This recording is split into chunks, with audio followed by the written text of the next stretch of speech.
احمد وسلم علی رسولہ الکریم اما بعد فاعوذ باللہ السمیع العلیم من الشیطان الرجیم بسم اللہ الرحمن الرحیم۔ آج چھٹا پارہ الحمدللہ کمپلیٹ ہوا۔ چھٹے پارے کی شروعات ایسے ہو رہی کہ لا یحب اللہ الجہر بالسوء، کہ اللہ سبحانہ و تعالیٰ کبھی بھی برائی کو ظاہر ظہور کرنا پسند نہیں کرتے۔ اس میں یاد رکھیں کہ اگر کوئی غلطی ہو گئی ہے، اللہ اس پہ پردہ ڈال رہے ہیں، تو آپ اس کو دنیا کے سامنے ظاہر نہ کریں۔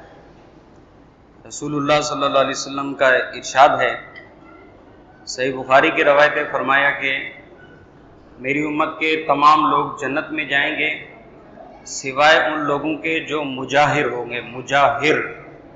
مجاہر کا مطلب ہوتا ہے اعلان کرنے والا۔ پوچھا گیا یہ مجاہر کون ہے؟ اور میں جو رات کے ٹائم گناہ کریں گے اور صبح لوگوں کو فخریہ انداز میں بیان کر رہے ہوں گے کہ میں نے رات یہ کیا وہ کیا، حالانکہ اللہ نے اس کے گناہ پہ پردہ ڈالا تو اور اس نے دنیا کے سامنے اپنا راز فاش کر دیا۔ تو اس چیز سے بچنا چاہیے۔ آگے فرمائے الا من ظلم، فرمائے جو آدمی مظلوم ہے، مظلوم اس چیز کو بیان کر سکتا ہے۔ رسول اللہ صلی اللہ علیہ وسلم کے پاس ایک آدمی آیا، سنن ابو داؤد کی حدیث ہے، آ کر اس نے اپنے پڑوسی کے ظلم کی شکایت کی۔ اللہ کے رسول، پڑوسی میرے اوپر بہت ظلم کرتا ہے۔ تو آپ علیہ الصلوۃ والسلام نے فرمایا صبر کرو۔ کچھ دن بعد پھر آیا تو آپ علیہ الصلوۃ والسلام نے فرمایا کہ اپنا سامان وغیرہ لے کے راستے میں بیٹھ جاؤ، جو بھی آنے جانے والا گزرے تو اس کو بولنا کہ میرا پڑوسی میرے اوپر ظلم کر رہا ہے۔ یہ اس کی برائی تھی۔ اس برائی کو اگر اصلاح کے طور پہ اگر اس سے کسی چیز کا سد باب ہو رہا ہے تو اس صورت میں پھر بیان کرنا جائز ہے۔ اس آدمی سے جو بھی پوچھ رہا تو وہ آدمی شکایت کر رہا تھا اپنے پڑوسی کے برے سلوکی کہ میرے پڑوسی نے مجھے ستایا ہے، یہاں تک کہ وہ پڑوسی صاحب خود آئے، اس نے جب آ کر پوچھا تو انہوں نے ان کو بھی وہی بات بتائی۔ پھر اس پڑوسی کو حیا ہی، اس نے کہا آئندہ میں انشاءاللہ کچھ بھی ایسے نہیں کروں گا، تم اپنا سامان وغیرہ لے کے اپنے گھر واپس چلے جاؤ۔ تو ایسی صورت میں بیان کر سکتے ہیں۔ اسی پارے میں اللہ سبحانہ و تعالیٰ نے سیدنا مسیح علیہ الصلوۃ والسلام کے حوالے سے عیسائیوں کے عقیدے کا رد کیا ہے۔ عیسائیوں نے دعویٰ کیا تھا کہ عیسیٰ علیہ الصلوۃ والسلام نے سولی پہ چڑھ کر آدم کے اولاد کی جو گناہ ہیں ان گناہوں کا کفارہ دیا ہے، بلکہ خود بائبل کہتی ہے کہ کوئی بھی جان کسی بھی جان کا بدلہ نہیں دے گی۔ یہ بائبل کی خود تعلیم ہے۔ چلو مان لیتے ہیں کہ عیسیٰ علیہ الصلوۃ والسلام سولی پہ لٹکائے گئے معاذ اللہ، تو پھر ان کے اس گناہ کے کفارے میں صرف وہی لوگ کیوں داخل ہیں جو صرف عیسائی ہیں؟ انہوں نے تو تمام انسانیت کی طرف سے کفارہ دیا، تو پھر تمام انسانیت کے لیے ہونا چاہیے۔ بہرحال اللہ سبحانہ و تعالیٰ نے اس عقیدے کا رد کیا ہے۔ اللہ سبحانہ و تعالیٰ فرماتے ہیں وما قتلوہ وما صلبوہ، نہ انہوں نے مسیح علیہ السلام کو قتل کیا، نہ ہی انہوں نے ان کو سولی چڑھایا، ولکن شبہ لہم، ہاں اللہ سبحانہ و تعالیٰ نے ایک آدمی کو ان کا ہم شکل بنا دیا تھا۔ یہ ہم شکل کس کو بنایا گیا تھا؟ عیسیٰ علیہ الصلوۃ والسلام کے جو 12 شاگرد ہیں مشہور، ان میں سے ایک تھا یہودا اسکریوتی۔ یہودا اسکریوتی صاحب نے ہیرودیس بادشاہ سے ساز باز کر کے مسیح علیہ الصلوۃ والسلام کو گرفتار کروایا تھا۔ جب ان کو سولی کے قریب لایا گیا تھا تو اللہ سبحانہ و تعالیٰ نے مسیح علیہ الصلوۃ والسلام کو یہودا اسکریوتی شکل میں بنا دیا اور یہودا کو مسیح علیہ الصلوۃ والسلام کی شکل میں، اور پھر ان لوگوں نے یہودا اسکریوتی کو مسیح علیہ الصلوۃ والسلام سمجھ کے اس کو سولی پہ لٹکا دیا۔ تو اللہ سبحانہ و تعالیٰ نے اس عقیدے کا رد کیا ہے، اور اللہ سبحانہ و تعالیٰ فرماتے ہیں کہ ان کو سولی پہ نہیں لٹکایا گیا۔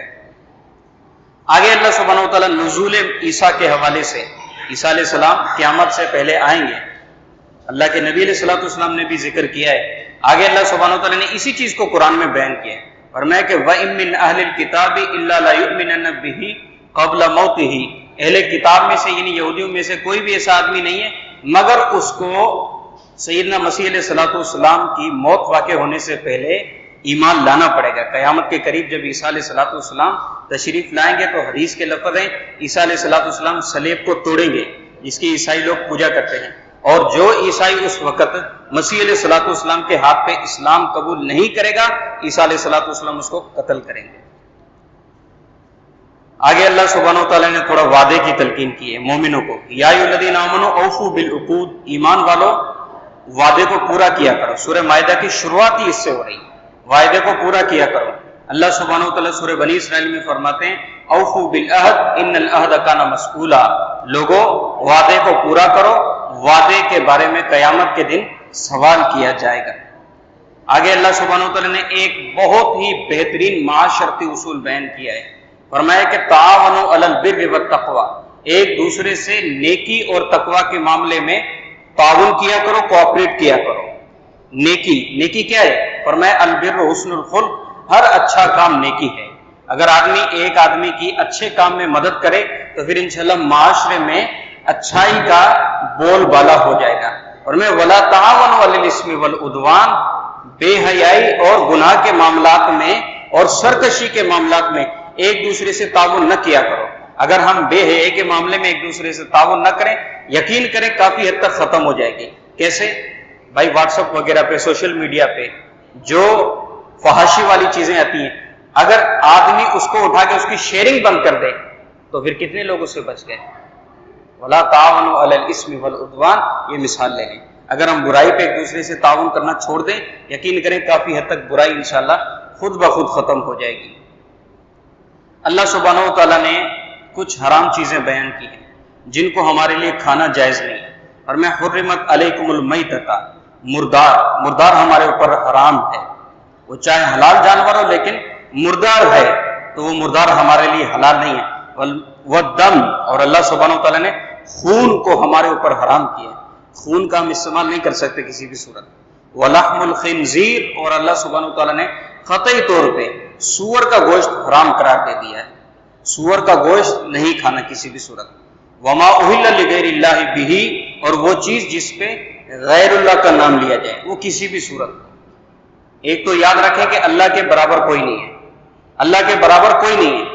اللہ کے برابر کسی کو سمجھ کے اگر اس پہ آپ اس کے لیے نظر و نیاز کا اہتمام کر رہے ہیں تو یقین کریں یہ آپ شرک کا ارتکاب کر رہے ہیں۔ وما اہل لغیر اللہ بہ، اللہ سبحانہ و تعالیٰ نے قرآن میں بار بار اس چیز کو بیان کیا ہے کہ ایسی چیز ہمارے لیے حلال نہیں ہے۔ پھر آگے اللہ نے چند جانوروں کا نام لیا ہے، وہ جانور جس کا گلا گھٹنے سے موت واقع ہوئی ہو، گلا گھٹنے سے جس کی موت واقع ہوئی ہو، وہ چاہے حلال جانور ہو ہم اس کو نہیں کھا سکتے۔ چوٹ لگنے کی وجہ سے ہلاک ہونے والا جانور وہ ہمارے لیے حلال نہیں ہے۔ گر کر مرنے والا جانور، کسی جگہ سے گر کر مرے، ذبح نہیں ہوا، وہ ہمارے لیے جائز نہیں ہے کھانا۔ سینگ لگنے سے مرنے والا جانور، سینگ لگنے سے مرنے والا جانور وہ ذبح کے حکم میں نہیں آئے گا، وہ بھی ہمارے لیے کھانا جائز نہیں ہے۔ درندے نے کچھ کھایا ہے، شیر وغیرہ نے، کسی بھی چیز نے، جانور نے، درندے نے کھایا ہے اور درندے نے کچھ کھا کے پھر چھوڑ دیا ہے، بچا دیا ہے، وہ بچا ہوا ہمارے لیے کھانا جائز نہیں ہے۔ اسی طرح اللہ سبحانہ و تعالیٰ نے فرمایا وما ذبح علی النصب، اور وہ چیزیں جو آستانوں پر ذبح کی جائے، آستانوں پر ذبح کی ہوئی چیزیں ہمارے لیے جائز نہیں ہیں۔ وان تستقسموا بالازلام، اور فرمایا کہ تم تیروں سے قسمت آزمائی کرو، فال وغیرہ، یہ فال وغیرہ جو نکالی جاتی ہے مختلف طریقوں سے، اللہ سبحانہ و تعالیٰ نے اس سے بھی منع کیا ہے مومنوں کو۔ آگے اللہ فرماتے ہیں الیوم اکملت لکم دینکم، لوگوں آج ہم نے تمہارے لیے تمہارا دین مکمل کر دیا۔ عمر فاروق رضی اللہ تعالیٰ عنہ کے پاس ایک یہودی آیا تھا اور اس یہودی نے آ کر کہا تھا کہ عمر تمہارے قرآن میں ایک ایسی آیت نازل ہوئی ہے، اگر ہمارے تورات میں یہ آیت نازل ہوتی تو ہم اس دن کو عید کا دن بنا لیتے۔ یہ اشارہ ہے کہ تورات کی شریعت مکمل نہیں ہوئی، مکمل شریعت قرآن کے نزول کے بعد ہوئی ہے۔ تو اس یہودی نے جب یہ کہا کہ وہ آیت ہمارے تورات میں نازل ہوتی ہم عید بنا لیتے، تو عمر فاروق نے پوچھا کون سی آیت ہے؟ یہودی نے اس آیت کا نام لیا الیوم اکملت لکم دینکم، اللہ نے تمہارا دین مکمل کر دیا ہے، اگر ہمارا دین مکمل ہوتا تو ہم دین مکمل ہونے کے دن کو عید کا دن بنا لیتے۔ اور یاد رکھیں کہ دین مکمل ہو چکا ہے، دین مکمل ہونے کے بعد دین میں کسی بھی نئی چیز کی گنجائش نہیں ہے۔ اگر کوئی آدمی یہ سوال کرتا ہے یا یہ دعویٰ کرتا ہے کہ یہ چیز قرآن و حدیث میں نہیں ہے، یہ فلاں جگہ سے ملی ہے، فلاں صاحب سے ملی، یقین کریں اس آدمی سے بڑھ کر گمراہ کوئی نہیں ہے۔ اللہ سبحانہ و تعالیٰ دین کو مکمل قرار دے رہے ہیں اور وہ دین کو غیر نامکمل سمجھ کے ادھر ادھر سے چیزیں لے رہا ہے، یہ اللہ سے مقابلہ کرنا ہے۔ بھائی اس چیز سے بچنا چاہیے، دین 100% مکمل ہے۔ اللہ سبحانہ و تعالیٰ نے یہ چیز بیان کرنے کے بعد اسی آیت میں جس میں حرام جانور ذکر کیے گئے، آگے اللہ نے ایک آدمی کو اجازت دی ہے، فَمَنِ اسْتُرَّ فِي مَخْمَصَةٍ، جو آدمی بھوک میں مجبور ہو جائے، اس کے پاس کھانے کے لیے کچھ بھی نہیں ہے، یہ حرام چیزیں اس کے آگے ہیں، تو اتنا وہ کھا لے کہ جس سے وہ سروائیو کر لے، جس سے اس کی زندگی کی رمق باقی رہے، آگے چلنے پھرنے کے قابل ہو جائے، اتنا وہ کھا سکتا ہے اس حرام جانور میں سے، پیٹ بھر کے ڈکار دے کے کھانے سے حرام منع کیا گیا۔ اللہ سبحانہ و تعالیٰ نے فرمایا اس میں طعام الذین اوتوا الکتاب من قبلکم، اللہ فرماتے ہیں کہ وہ لوگ جو تم سے پہلے کتاب دیے گئے، یہودی اور عیسائی، ان کا کھانا تمہارے لیے جائز ہے، ان کا کھانا تمہارے لیے جائز ہے، لیکن یہ جائز اس صورت میں ہوگا کہ جو چیز آپ کے لیے پکائی گئی ہے، نمبر 1 وہ حلال ہو، کیونکہ عیسائی حرام چیزیں بھی کھاتے ہیں، وہ حلال ہو۔ نمبر 2 اگر کوئی جانور ہے، اس جانور کے اوپر اللہ کا نام لیا گیا ہو، اسلامی طریقے سے اگر ذبح کیا گئے، شریعت کے مطابق ذبح کیا گئے، چلو قرآن نہیں انجیل کے مطابق ہی ذبح کیا گئے، وہ کھانا ہمارے لیے جائز ہے۔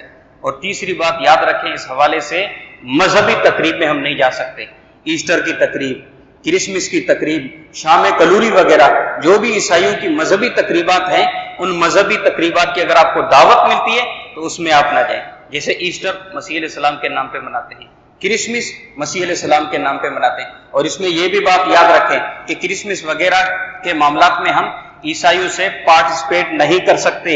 25 دسمبر کو وہ یہ سمجھ کر کرسمس منائے کہ معاذ اللہ سبحانہ و تعالیٰ نے اس دن بیٹا جنا، عیسیٰ علیہ السلام کو بیٹا سمجھتے ہیں نا اللہ کا، وہ یہ سمجھ کے کرسمس منائے کہ اللہ نے اس دن معاذ اللہ بیٹا جنا، اور ہم ان کو کہیں کہ مبارک ہو، وہ یہ بات کہیں اللہ کے بارے میں اور ہم ان کو کہیں کہ مبارک ہو، یاد رکھیں یہ جہالت ہے۔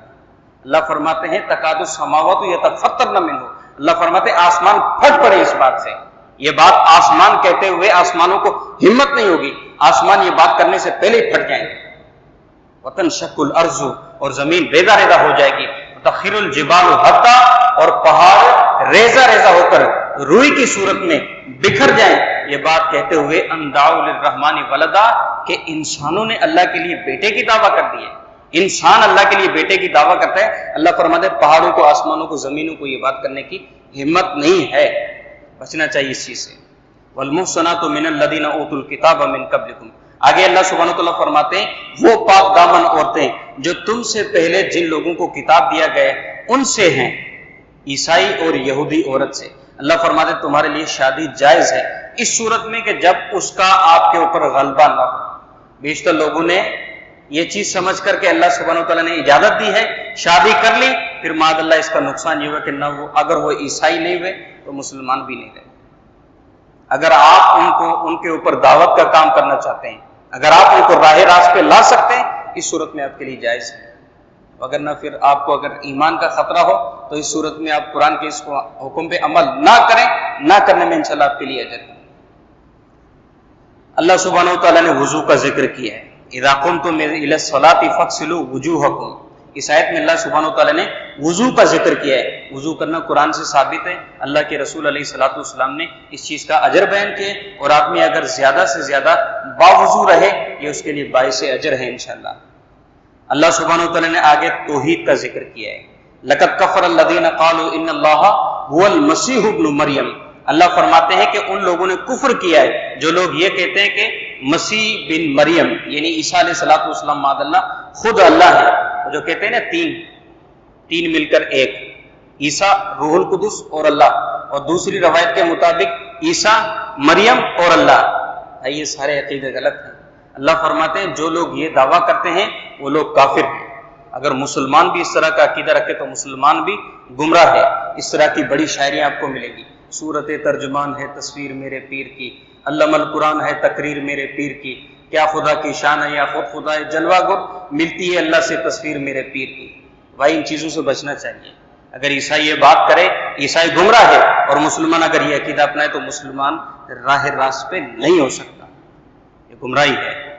آگے اللہ سبحانہ و تعالیٰ نے آدم علیہ الصلوۃ والسلام کے 2 بیٹوں کا ذکر کیا ہے، قابل اور حابل کا، وَاتْلُ عَلَيْهِمْ نَبَأَ ابْنَيْ آدم، اللہ فرماتے ہیں کہ ان کے اوپر آدم علیہ الصلوۃ والسلام کے بیٹوں کا جو معاملہ ہے وہ بھی ان سے شیئر کریں، وہ بھی ان کے سامنے بیان کریں۔